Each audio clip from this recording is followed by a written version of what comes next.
Programa 17. Comparto valores y responsabilidades. Reconocerán la necesidad de establecer criterios de convivencia válidos para todos los miembros de una colectividad. Todos los seres humanos, conforme crecemos, vamos construyendo una idea de lo que se vale y lo que no se vale hacer. En ocasiones nuestras ideas, creencias o formas de pensar coinciden con las de otras personas, aunque también hay temas y situaciones que han causado polémica a lo largo del tiempo. Comúnmente los temas religiosos, políticos o los relacionados con la sexualidad se discuten intensamente sin que se llegue a un consenso. ¿Por qué sucederá esto? Conozcamos lo que opinan distintas personas sobre las relaciones sexuales en jóvenes y la homosexualidad.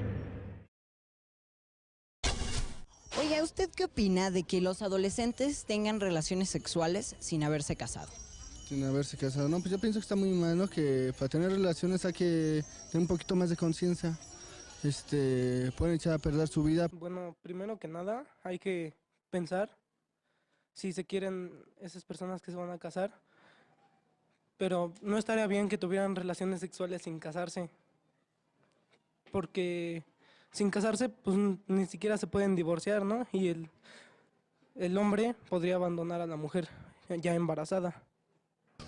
Bueno, ahorita estamos en otros tiempos, ¿no? Pero sí hay que educar un poco a los hijos para evitar más que nada las enfermedades, ¿no? Porque ya ahorita en estos tiempos pues hay muchas.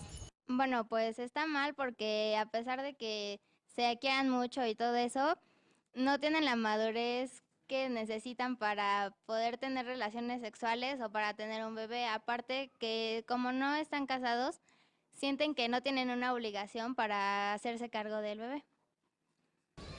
Pues que está bien para que agarren experiencia y no haga fracasos. Pues que se cuiden para que no hagan ninguna infección, alguna enfermedad. ¿Qué piensa de que los jóvenes tengan relaciones sexuales sin haberse casado? Pues depende, ¿no? Si se están cuidando, pues ya son libres ellos, pero si no, pues se pueden salir consecuencias que puedan traer un hijo al mundo sin estar planeado. Y es cuando se enganchan ellos. ¿Qué piensa que haría si tuviera un hijo o una hija homosexual? Bueno, yo trataría de apoyarlo para evitar otras complicaciones, ¿no? Sí, yo creo que sí lo apoyaría. Pues que se cuidara para que no tuviera una enfermedad mortal. ¿Pero usted lo apoyaría o la apoyaría? Pues sí, porque es mi hijo.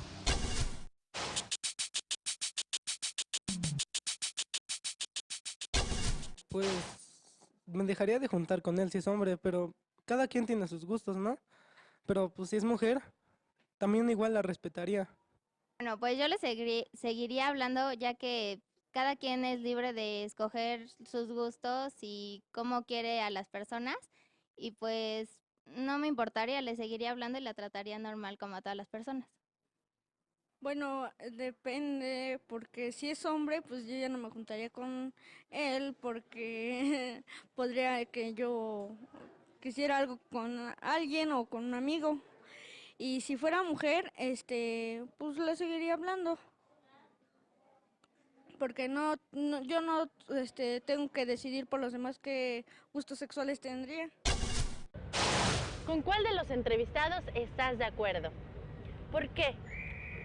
Nuestras valoraciones dependen en gran medida de las influencias y enseñanzas que hemos recibido de la familia, de la escuela, del grupo de amistades, de los medios de comunicación, en general del entorno que nos rodea.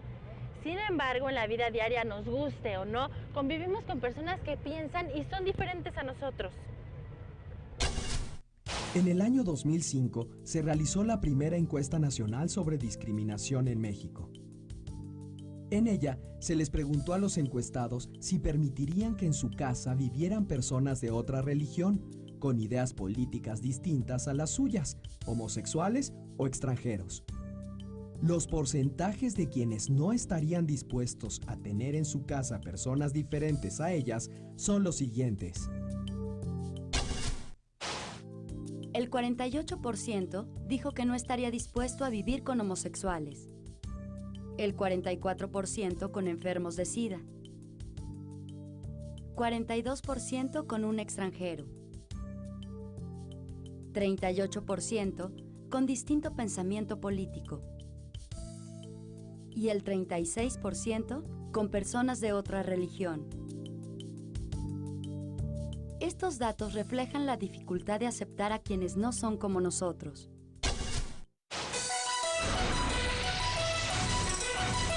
Viajemos en el tiempo. Nos encontramos en Francia en el siglo XVIII, donde vive el escritor y filósofo Voltaire, quien dijo: Yo no estoy de acuerdo con lo que usted dice, pero me pelearía para que usted pudiera decirlo. Esta es una de sus frases célebres que se retoma por ser tan representativa de lo que significa la convivencia plural. Todos los seres humanos somos diferentes. Como individuos tenemos la capacidad de elegir lo que nos parece mejor y hacer a un lado aquello que consideramos incorrecto. Pero al compartir un espacio con otras personas es necesario establecer acuerdos mínimos para convivir. Si en nuestro país no existieran normas válidas para todos, la vida sería un caos. Cada quien trataría de imponer su voluntad. En nuestro país, el principio de igualdad ante la ley es uno de los valores fundamentales para la convivencia y una manera de impedir que unos afecten la integridad personal de otros.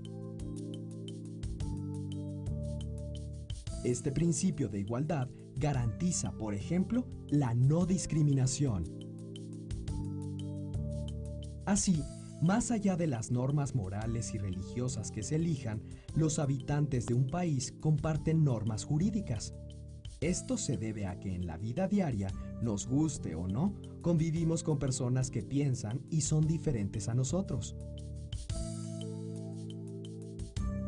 La libertad, el bien común, la justicia, la igualdad, el pluralismo y la tolerancia son algunos principios valiosos que orientan a la elaboración de las leyes en nuestro país y la convivencia de sus habitantes. De acuerdo con el artículo 3 constitucional, la educación que imparta el Estado mexicano debe contribuir al mejoramiento de la convivencia humana, así como a la promoción de los ideales de fraternidad e igualdad de derechos de todos los hombres y las mujeres, evitando los privilegios de razas, de religión, de grupos, de sexos o de individuos.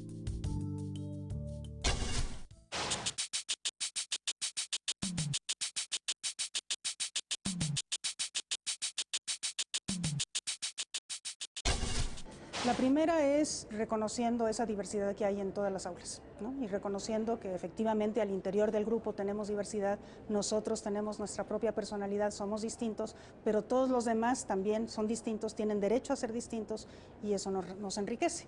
Pero lo otro es también darnos cuenta que vivimos en un país sumamente diverso, sumamente plural. Y para eso es necesario meter la pluralidad del país al interior del aula, para que los alumnos se den cuenta que efectivamente ellos pertenecen a un sector social, a un determinado grupo, viven en una colonia, tienen ciertas características en común, pero hay muchas otras personas jóvenes de su edad que viven en otro tipo de condiciones, que tienen culturas distintas, que tienen también pues otro tipo de experiencias, de saberes y de aportes que hacer a la vida nacional. Hay una tercera manera que a veces no es tan fácil hacerla, pero que si se pudiera sería muy conveniente, que es el servicio a los otros. Que a veces el servicio a los otros se puede hacer en la misma escuela. Por ejemplo, si la escuela tiene niños con capacidades diferentes, pues hay mucho que podemos hacer con esos niños que tienen capacidades diferentes y ahí podremos darnos cuenta que en esa relación con la diferencia, pues nosotros estamos realmente enriqueciéndonos como personas y aprendiendo. También puede haber niños que aprenden con un poco más de lentitud que nosotros. Entonces los maestros pueden poner a los niños que ya lograron los objetivos de una lección a trabajar con los que todavía no lo han logrado, para que estos que ya lo lograron sientan esta utilidad de trabajar con otros, aprendan a enseñar y aprendan lo que se aprende cuando se enseña de aquellos a quienes se les enseña.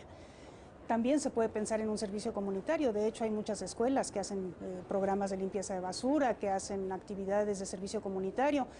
esas actividades son realmente increíbles porque en esas actividades siempre hay la posibilidad de una relación con personas distintas y esa relación, la oportunidad de relacionarnos es lo que nos hace crecer, es lo que nos hace darnos cuenta de que la diferencia es importante y que toda persona, por el hecho de ser persona, merece ser respetada.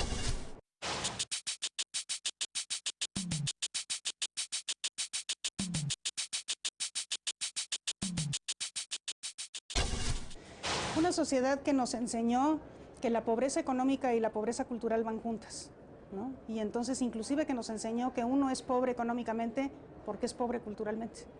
Y no entendemos que uno puede ser pobre económicamente y rico culturalmente, como de hecho ocurre. Además lo podemos ver a simple vista en la producción artesanal, en la manera como conviven con la naturaleza los indígenas, en la forma como administran la justicia, en muchísimas cosas podemos ver que ahí hay una enorme riqueza, que no hay pobreza a pesar de que hay pobreza económica.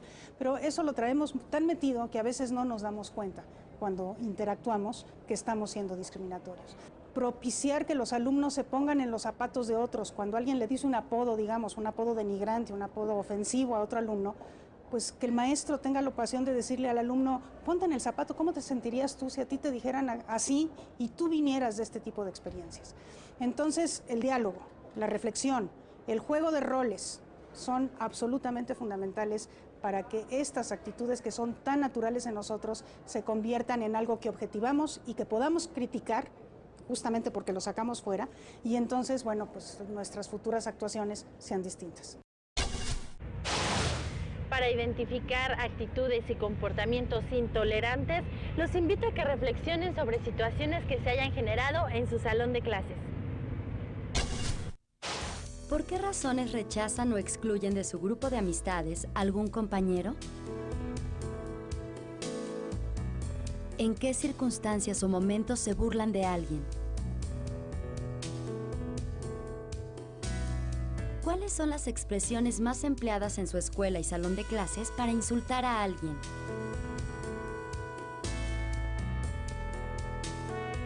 Piensen en las consecuencias de estas acciones y establezcan medidas para construir un ambiente de respeto y tolerancia. Siempre existirán diferencias de opiniones, de creencias, de gustos, pero podemos coincidir en criterios mínimos para una convivencia solidaria. ¿Qué estarían dispuestos a hacer o cambiar para no lastimar ni dañar a otros?